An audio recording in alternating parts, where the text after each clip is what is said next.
السلام عليكم ازيكم كل سنة وانتم طيبين وكل حبايبكم بخير يا رب وعيد سعيد على الأمة الإسلامية. معلش أنا اتأخرت عليكم شوية، كان عندنا فسحة حلوة كده في العيد. زوجي ربنا يحفظه لنا يا رب ويبارك لنا فيه، رحنا اسكندرية، قضينا هناك يوم جميل، رحنا كده مكان حلو قوي. احنا دلوقتي في الطريق، انا بصورتلكوش الطريق كله لان احنا المسافة بتاعتنا بعيدة شوية قبل ما نوصل لاسكندرية. احنا رحنا نزلنا عند اختي، قعدنا معاها كده شوية وبعدين أخدناهم ونزلنا بالليل. رحنا مكان كده كان الولاد عايزين مكان يكون فيه زي ملاهي وألعاب، وفي نفس الوقت يعني ايه نقعد فيه وناكل حاجة أو نشرب حاجة، ننبسط كلنا يعني الولاد واحنا كمان نبقى مبسوطين. فبصراحة أختي ودتنا مكان جميل قوي اسمه كوتا. المكان ده فعلا حلو قوي، هو يعني قريب من مجمع الكليات التجارة والآداب تقريبا، وعند مستشفى الشاطبي الجامعي. بس هو بصراحة فعلا مكان حلو والأسعار هناك حلوة جدا، والأكل والشرب والترفيه فعلا هتلاقي كل حاجة انتي محتاجاها موجودة في المكان ده. والطريق جميل قوي يا بنات، هو زحمة فعلا، اسكندرية في العيد زحمة موت مع ان الامتحانات بعد العيد، بس أكتر الناس موجودة هناك بتغير جو، لأن هي فعلا من أجمل وأحب المدن لقلوبنا كلنا. اسكندرية دي يعني العشق زي ما بيقولوا، يعني مهما الواحد لف أو شاف بلاد تانية بصراحة ما فيش في القلب قد اسكندرية. ريحة خفيف كده وجميلة، وطبعا لأن فيها حبايبنا زي ما بيقولوا يعني بلد الحبايب، فربنا يا رب كده يجمعنا دايما بحبايبنا على خير. بقى احنا بصراحة بقالنا فترة طويلة قوي ما شفناش اختي ديت، فقلنا بقى نعيد عليها ونقضي اليوم معاهم ونرجع تاني. هما بقوا زعلانين قوي واحنا ماشيين، بس هنعمل ايه بقى، الامتحانات خلاص يعني، احنا تاني يوم على طول الولاد نزلوا الدروس. والله ربنا يعين الاهالي جميعا ويكون مع طلابنا كده يا رب وينجحهم. بس هي البلد جميلة ومبهجة مبهجة فعلا، يعني يا بخت اللي عايشين فيها بصراحة. هي على قد ما هي زحمة بس فعلا القعدة فيها ممتعة كده وجوها جميل، المناظر فيها جميلة، وأبسط أبسط خروجة ممكن إن انتي تطلعي تقعدي بس على الكورنيش كده، دي في حد ذاتها شوية اليود كده اللي طالعين من بحر اسكندرية بيدوا كده إحساس جميل وانتعاش وتجديد طاقة.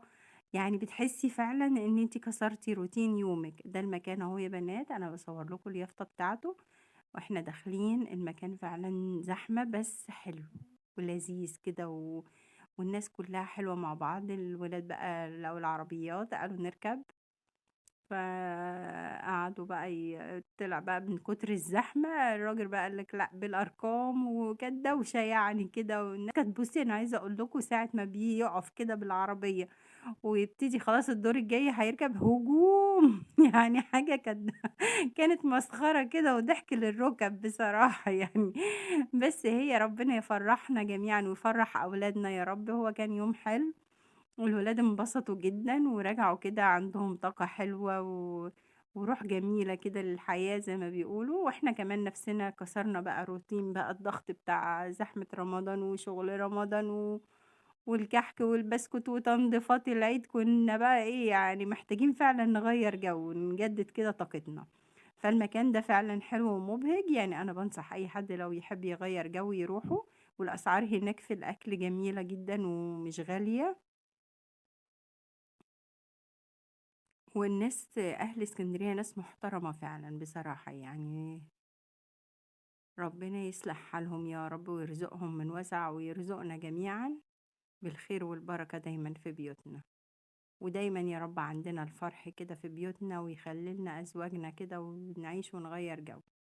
الولاد حتى من كتر الانبساط بالعربية قالوا لا عايزين نركب تاني يعني اللي هو لأن هو بصراحة بسبب زحمة العيد المدة ما كانتش طويلة، يعني ربع ساعة كده وينزل على طول مش كتير وبنوتي بقى حبت تجرب الباتيناج يعني أنا عايزة أقول لكم بقى هنا كانت ضحكة أكتر يعني بصي ما فيش حد فيهم عارف يقف، كل اللي يمسك بس دقيقة وينزل على الأرض تاني. كان بصوا بس التجربة حلوة يعني انت يعني من حق الطفل انه يجرب، ما تحرمهوش مش مشكلة.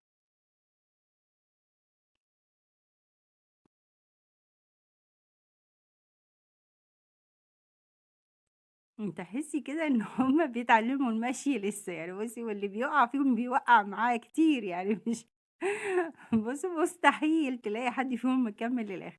هُم طبعًا المشكلة إن هُم مش متدرّبين عليها، بس هُم حبّوا يجرّبوا، فعادي مش مشكلة، جرّبي بس خلّي بالِك لإن اللي وقع بفورة زي ما بيقولوا. بُصّي يقفوا دقيقة ويقعوا ثانيتين 3 مع بعض ما فيش. كان منظرهم يهلِّك من الضحك.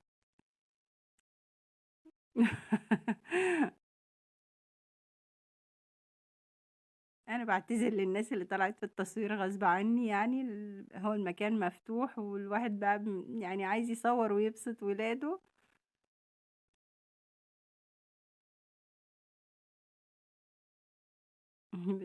طلبنا بقى كده أكل بسيط، إحنا أكلنا من سكالانس بس كان عامل ساندوتشات عظمة يعني زي ما بيقولوا، وبيبسي كده وحاجة ساقعة ما يعني ما طلبناش أكل لإن إحنا كنا متغديين في البيت، هي أختي بصراحة أول ما وصلنا حضّرت لنا غدا محترم كده، عملت لنا دَس وبطاطس وفراخ، وهي الدَس من إيديها لذيذ أوي، فأكلنا بقى لمّا إيه فبس إحنا عشان اتأخرنا برّه، فهي طلبنا بقى الساندوتشات الخفيفة ديّة أكلناها، ورجعنا تاني كمّلنا جولتنا في المكان.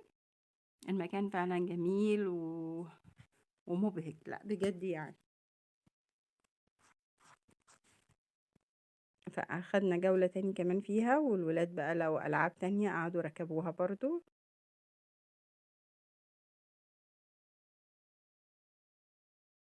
مجرد بس حتى إن أنتِ ماشية فيه كده أو قاعدة في قلب الخيم اللي معمولة ديّة، القعدة حلوة وأنتِ قاعدة كده وشايفة الناس. كان ختام يومنا بقى إن شاء الله يعني الحمد لله كده على خير يا رب. إحنا كان عندنا مناسبة حلوة في العيلة، كان عندنا خطوبة بنت عمي. بس هي بنت عمي وبنت خالتي، فإحنا بنعتبرها أختنا صراحة، لإن إحنا كنا متربيين مع بعض في بيت واحد، فإحنا بنعتبرها إن هي بنت أختنا. فإحنا رجعنا بقى طبعًا بسرعة عشان خاطر نلحق الخطوبة، عشان نبقى إيه راضينا ولادنا وانبسطنا، وفي نفس الوقت ما زعّلناش حبايبنا مننا، مع إن أختي كانت زعلانة إن إحنا مشينا بسرعة ما غيّبناش، بس يعني إيه قُلنا إحنا برضه انبسطنا وهو برضه ما نزعّلش حبايبنا مننا. وجينا حضرنا الخطوبة بتاعتها، ربنا يفرّح البنات كلّها يا رب ويرزقهم جميعًا بالزوج الصالح اللي يتقي الله فيها وفي أهلها.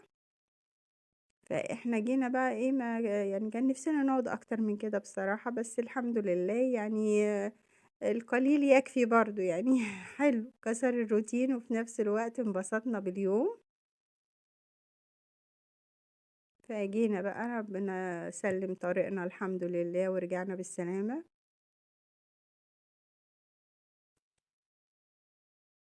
وصلنا يا دوب يعني قبل ما العروسة تلبس الدهب كده على طول يعني الحمد لله لحقناهم. هي كانت خطوبة عائلية في البيت ما كانتش يعني حفلة كبيرة ولا حاجة. طبعًا عائلية فلازمًا كل العيلة نبقى متجمعين مع بعض. إحنا عيلتنا الحمد لله كلنا بنحب بعض وكلنا مرتبطين مع بعض، وما بتكملش فرحتنا غير وإحنا كلنا مع بعض، دي حقيقة يعني مش مجرد كلام. فربنا يديم لمّتنا ويلِم كل حبايبِك حواليكِ يا رب، كل إخواتنا يا رب ما حد يزعل من حد أبدًا، ويجعل الفرح في بيوتنا جميعًا، اللهم آمين يا رب.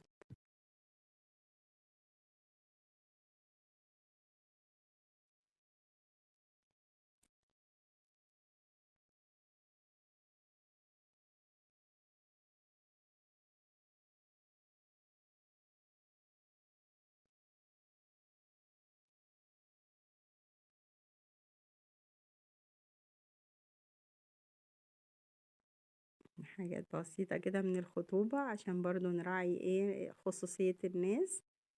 بس أنا حبيت أصور لكم بس الجو كده. هي كانت في البيت عندهم في الشقة، كانت حفلة بسيطة ومامة العروسة كانت جايبة لها هدية كده بسيطة دهب كانت بتقدمها لها. ربنا يبارك لها فيها ويحفظها لها ويرحم والدها يا رب كده ويرزقه الفردوس الأعلى.